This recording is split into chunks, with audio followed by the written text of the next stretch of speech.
Berjanggut dan berjambang merupakan sunnah Rasulullah sallallahu alaihi wasallam. Bukan situ saja. Yang kedua, amalan para sahabat Nabi, yakni semua sahabat berjanggut. Manusia yang diredha oleh Allah radhiyallahu anhum wa radu anhu, semua berjanggut. Baik. Dan para nabi alaihi mussalawat wa taslimat, para nabi alaihi mussalawat wa taslimat, semua mereka ini ada janggut. Dalil dia apa? Baik. Di antara nabi yang berjanggut yang disebutkan oleh Al-Quran ialah Nabi Harun, abang kepada Nabi Musa AS. Dalam tafsir tulis bahawa sepupu Nabi Musa. Dan tafsir juga tulis bahawa pak saudara dia. Macam-macam tafsir. Yang tepatnya sepupu, yang dipanggil abang juga. Musa AS, Harun. Nabi Harun lebih tua 3 tahun daripada Nabi Musa. Dia lebih tua 3 tahun? 3 tahun. Firman Allah, qala ya bana umma, ya bana umma, la tadkhudh bi lihyati wala bi ra'si. Wahai Harun, Nabi Harun kata, wahai anak ibuku, yakni anak mak saudara aku. Kalau ditengok pada tafsir yang menulis bahawa sepupu. Ha ni. Mak saudara punya bayi orang panggil mak, kan? Ada juga.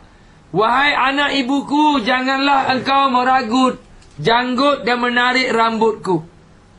Janggut. Nabi Harun sebut janggut. Maknanya Nabi Harun berjanggut. Baik. Kadar janggut Nabi Harun ni punya panjang sehingga boleh diragut. Betul tak? Kalau trim, boleh ragut? Nak ragut macam mana? Ini amalan agama. Jangan kita abaikan, jangan kita remeh ni sebab janggut ni. Dia membezakan mukmin dengan kafirin. Ini yang saya baca ni fatwa. Fatwa ni faham ni? Baik. Kisah janggut Nabi Harun alaihi salam yang dipegang Nabi Musa alaihi salam ini menjadi dalil kepada ulama yang berpendapat bahawa amalan berjanggut itu disyariatkan dalam Islam dan menjadi sunnah Nabi-Nabi. Kita pun memang berpegang dengan syariat ini.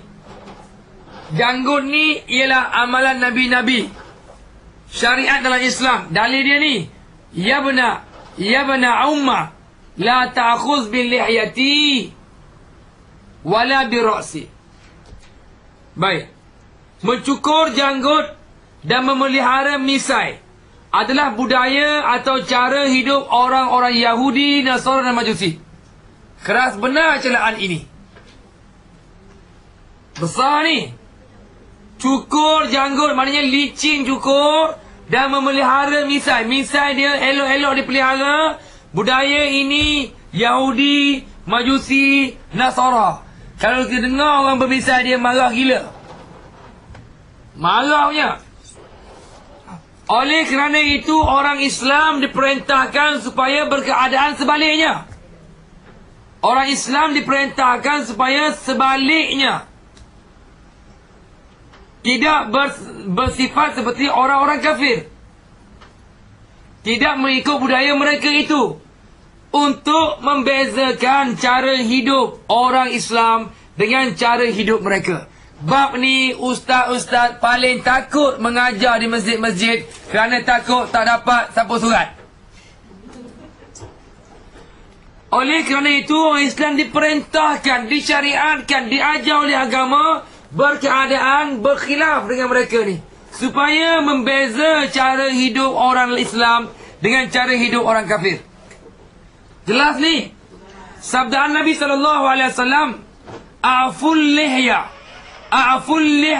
wa khudhul syawariba wa ghayyiru syaibakum wa la tashabbahu bil yahudi wan nasara. Riwayatnya Imam Ahmad, hadis sahih. Maksudnya kamu simpanlah janggut. A'ful lihya kata Nabi, simpanlah kamu akan janggut. Wa khudhul syawariba, kamu potonglah akan misai. Dan wa ghayyiru syaibakum, kamu ubahlah warna uban kamu dengan berinai. Bukan dengan kala, dengan berinai. Dan janganlah kamu mencontohi Yahudi dan Nasara. Hadis riwayat Imam Ahmad bin Hanbal sahih dalam Musnad Ahmad. Dengar tak ni? Ni berita dia. Nabi sini beritahu, simpan janggut, potong misai dan warnakan rambut dengan inai bagi yang beruban.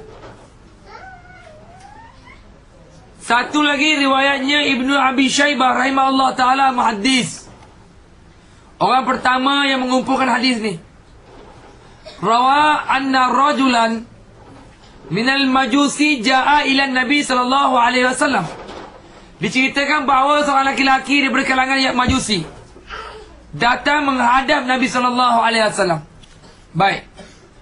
Wa qad halaqa lihyatahu. Dan keadaannya laki-laki ini telah mencukur janggutnya. Wa atala syaribahu. Dan memanjangkan misainya. Seorang laki-laki datang jumpa Nabi dalam keadaan janggutnya cukur rapat, misainya berjuntai panjang. Faqala lahu Nabi sallallahu alaihi wasallam, ma hadha? Dan Nabi Nabi sallallahu alaihi wasallam bertanya padanya, apa yang engkau lakukan ini? Ma hadha? Apa ni?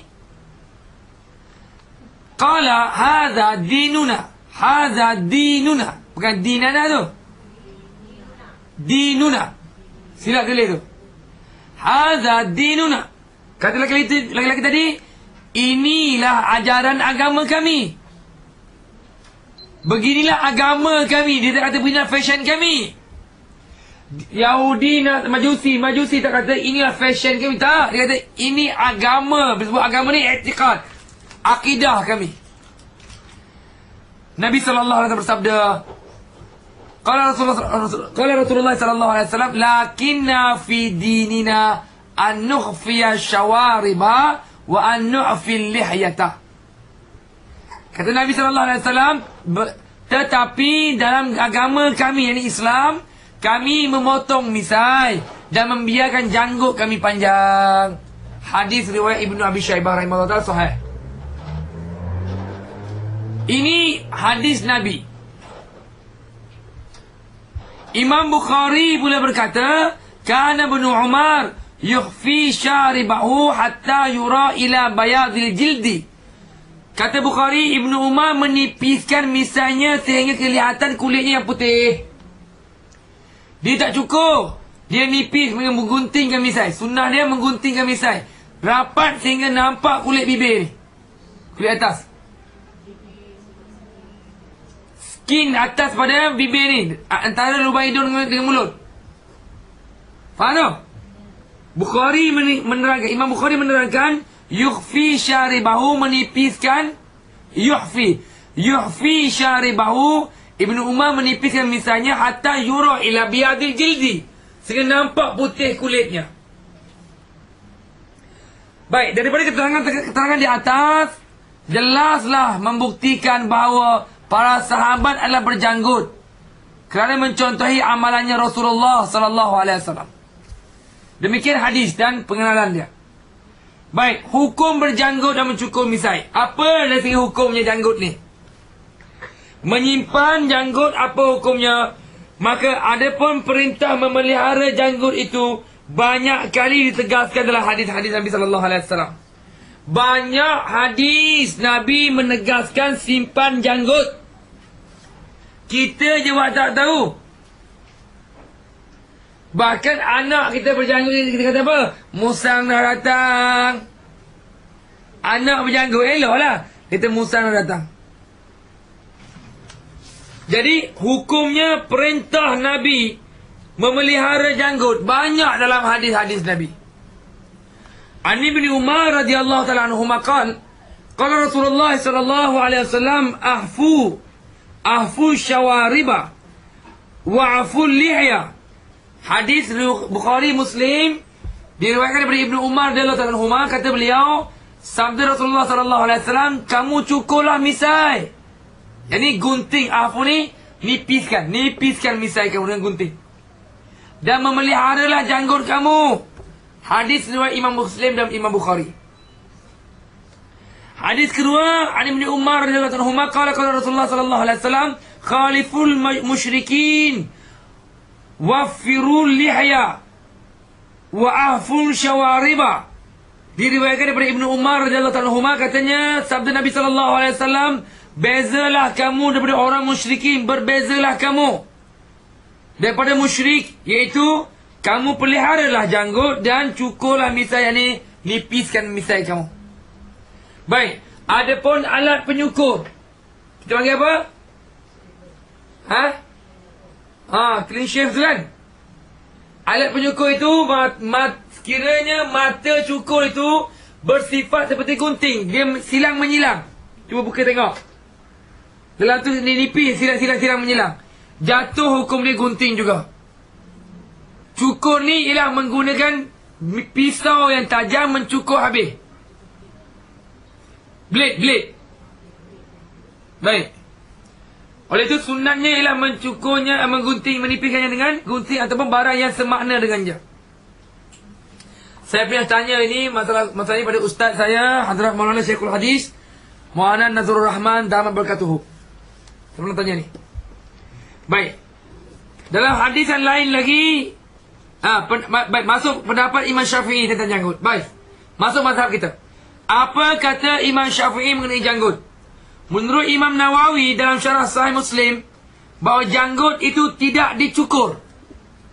Imam Muslim menerangkan bahawa janggut ialah satu tumbuhan pada badan yang tidak dicukur. Tak sama dengan bulu ketiak, tak sama dengan misai, tak sama dengan bulu ari-ari, tak sama dengan bulu-bulu yang lain. Baik.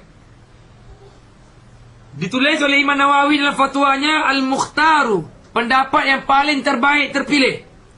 Tarkul lihayati ala haliha wa an la yata'arrad laha bi taksiri syai'in asalan. Wal mukhtaru fil syaribi tarkul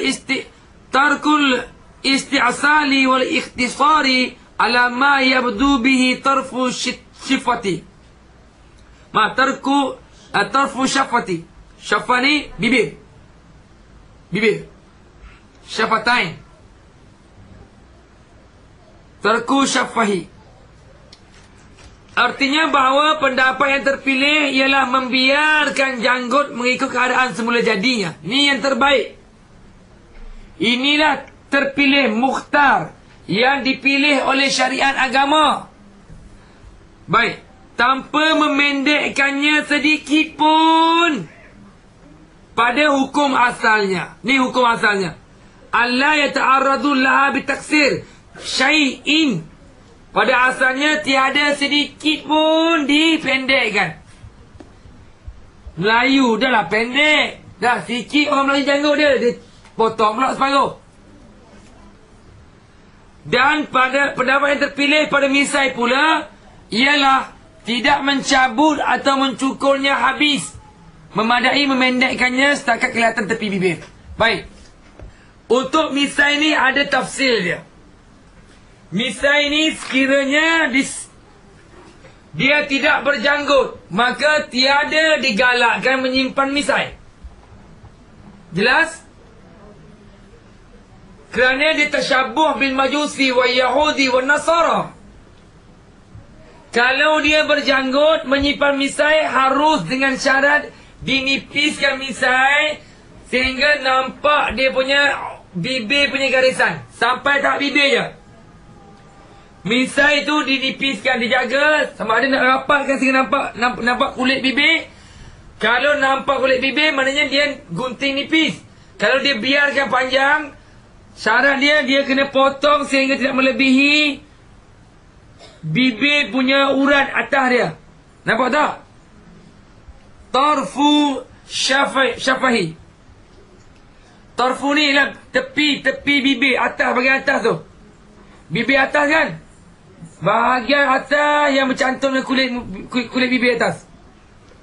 Tak nampak? Faham tak tu? Baik. Dia kata meninggalkan isti'asal. Tidak mencabutnya. Wal ikhtisari ala ma yabdu bihi tarfu syafahi. tidak mencabutnya, dan tidak ikhtisar ni mengurangkan. Kasar, pendek, sehinggalah tidak mencukurnya habis, memadai memendekkannya setakat kelihatan tepi bibir. Faham tu? Kalau nak gunting, misal gunting biar baki sikit-sikit tak ada. Baik. Kalau digunting habis semua pun harus hukum dia sunat juga.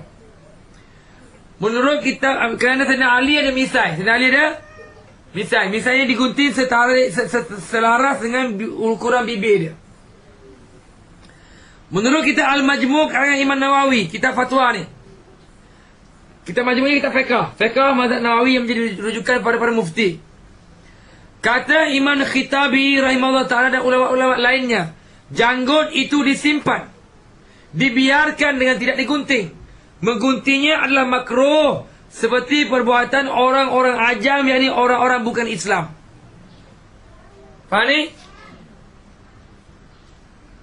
Jilid 1 muka 342. Misal janggut menjadi disimpan dan mengguntingnya makruh hukum dia. Kemudian dikata lagi di sini bahawa berdasar kepada keterangan hadis, berjanggut itu bukan sahaja amalan Rasulullah dan para sahabat, bahkan menjadi amalan juga kepada para nabi alaihi salawatu wa taslimat. Sebagaimana Al-Quran menerangkan tentang janggutnya Nabi Harun alaihi salam, sementara mencukur pula bertentangan dengan sunnah Rasulullah sallallahu alaihi wasallam. Bila bertentangan sunnah ni, maka nak kata bid'ah tidak boleh juga. Nak kata apa? Kata dolalah tu dah, sesat lah. Sesat. Quran menerangkan janggut ialah sifat bagi nabi-nabi, Rasulullah dan para sahabat. Menggondolnya, mencukurnya rapat, berkhilaf dengan amalannya nabi-nabi. Ada orang dia cukur tiap hari cukur sikit tak tumbuh janggut dia. Mati dah akal janggut tu. Betul tak? Kalau dia pakai tudung, dia dengan Puan Rokayah sama. Kenapa janggut muka macam perempuan dia? Baik, peraturan melarang berjanggut. Timbul pula masalahnya, kerajaan tak bagi berjanggut, peraturan tak bagi berjanggut. Saya kerja kerajaan, saya kerja sekian, saya kerja. Awak kerja sekian, awak dah tahu dah dia punya peraturan tak boleh berjanggut. Ya hang bekerja tu hang buat apa? Tengok cerita ni, fatwa ni. Adapun peraturan atau arahan melarang orang Islam daripada berjanggut adalah peraturan itu tidak selaras dengan tuntutan syarak. Lebih-lebih lagi mazhab jumhur selain daripada mazhab Syafi'i lebih menguatkan perkara berjanggut itu. Mazhab Syafi'i bak janggut ni tak ke mana? Mazhab Hanafi tak berjanggut fasik, tak boleh diiman sembahyang. Mazhab Hanafi fasik tu. Jelas tak ni? Mazhab Syafi'i tak boleh sebut fasik. Sebut fasik kat lah keras sangat. Baik, dia kata peraturan-peraturan setengah-setengah badan, setengah-setengah kerajaan, setengah persatuan yang melarang berjanggut, peraturan ini tak selaras dengan syariat. Bas, tu je. Dia tak bagi tahu haram tak haram kerana dia pun jaga diri dia juga, mufti ni. Dia cuma bagi tahu tak selaras dengan syariat. Bas, faham sendiri. Kalau polis larang, polis punya syariat itu tak selaras dengan syariat. Polis punya peraturan tak selaras dengan syariat. Askar larang, askar punya syariat, askar punya peraturan tak selaras dengan syariat. Had memotong janggut. Pas sampai bab ni. Banyak mana janggut harus dipotong, harus disimpan. Had atau sukatan bagi memotong janggut itu adalah berdasarkan kepada perbuatan Ibnu Umar radhiyallahu taala anhu semasa mengerjakan haji dan umrah. Tidak ada hadis sahih yang mengatakan bahawa Nabi menggunting janggut Nabi sebanyak mana. Cuma perbuatan Ibnu Umar ada sabit dia. Dalam Bukhari, sahih hadis. Jelas ni? Kalau orang tanya, ada tak Nabi gunting janggut? Kata tidak ada hadis sahih. Hadis tak sahih? Ada. Sahih? Tiada. Hadis sahih hanya ada Ibnu Umar pernah menggunting janggutnya. Banyak mana? Ni cerita dia dalam hadis Bukhari. Semasa mengerjakan haji dan umrah, yang mana beliau telah menggenggamkan janggutnya dan yang lebih daripada genggamannya dipotongnya. Wa kana Ibnu Umar idza hajja aw i'tamara qabadha ala lihiyatihi fama fadala aqadahu. Semasa Ibnu Umar mengerjakan haji atau umrah, beliau menggenggam janggutnya. Mana yang lebih daripada genggamannya, dia memotongnya. Hadis riwayat Al-Bukhari sahih. Banyak tu harus. Bila dia pergi umrah, pergi haji. Bukan suka-suka nak buat. Baik. Tidak mahu memotong misai. Ni tu hai pula. Mengenai misai pula, menurut Imam Nawawi, bahawa mendapat pendapat yang terlebih ialah yang terpilih, yang mukhtar, yang terbaik ialah tidak memotongnya habis. Cukup memendekkannya setakat jelas kelihatan tepi bibir. Misai kan yang terbaik ialah digunting, tak semua gunting. Biar ada nampak misai dan dia punya jalur atas bibir tu nampak. Faham tadi? Jadi dia nipiskan misai. Orang panggil misai handsome. Baik. Itu kalaulah tak mahu memotong misai, ya. Kalau tidak mahu memotong seluruh misai, maka terbaiknya dia memotongnya sehingga nampak bibir. Jangan biarkan dia merengkuk masuk dalam bibir. Menyimpan dan menjaga dengan bersih bulu ketiak. Habis janggut, habis misai, jatuh bawah lagi bulu ketiak pula. Adapun membiarkan bulu ketiak itu panjang dengan niat untuk menyimpan dan menjaganya dengan bersih adalah menyalahi fitrah. Nabi SAW bersabda, ini sabdaan Nabi dalam hadis Sahih Bukhari dan Muslim. Hadis riwayatnya Bukhari wa Muslim. Riwayatnya Bukhari wal Muslim wa Tirmizi wa Nasa'i wa Abu Daud wa Ibnu Majah wa Ahmad wa Malik. Semua kitab sittah. Semua kutubah. So Imam Malik punya Muwatta Imam Malik sekalipun, kesemuanya menerangkan bahawa fitrah manusia adalah lima perkara. Ini hadis kekuatan dia amat dahsyat, kuat. Dia kata Aisyah meriwayat, Abu Hurairah meriwayatkan al-fitratu khamsun. Al-fitratu khamsun. Fitrah ini sunnah pada Nabi SAW yang disepakati oleh ulama. Fitrah ini sunnah Nabi-Nabi yang disepakati oleh syarak. Ada 5. Au khamsun minal fitrati. Ataupun perkataan dia khamsun minal fitrati. Pertama, al-khitanu. Al-khitanu. Apa ni al-khitanu? Berkhitan. Fatwa barunya Al-Azhar yang mengatakan berkhitan ni tak disunatkan. Ini fatwa tidak ada asasnya. Jangan diamalkan fatwa tu. Fatwa tu mengikut fatwa kerajaan. Baik, habis. Dia kata di sini bahawa al-fitratu khamsun atau khamsatu min al-fitrah. Khitan pertama sekali. Fitrah itu ada 5. Atau hadisnya 5 perkara daripada fitrah, iaitu berkhatan. Yang kedua, istihdad, mencukur bulu ari-ari. Istihdad. Yang ketiga, natful ibti, mencabut bulu ketiak. Bukan cukur, pakai cabut. Tak sakit, kalau dah biasa tak sakit. Boleh, tak salah.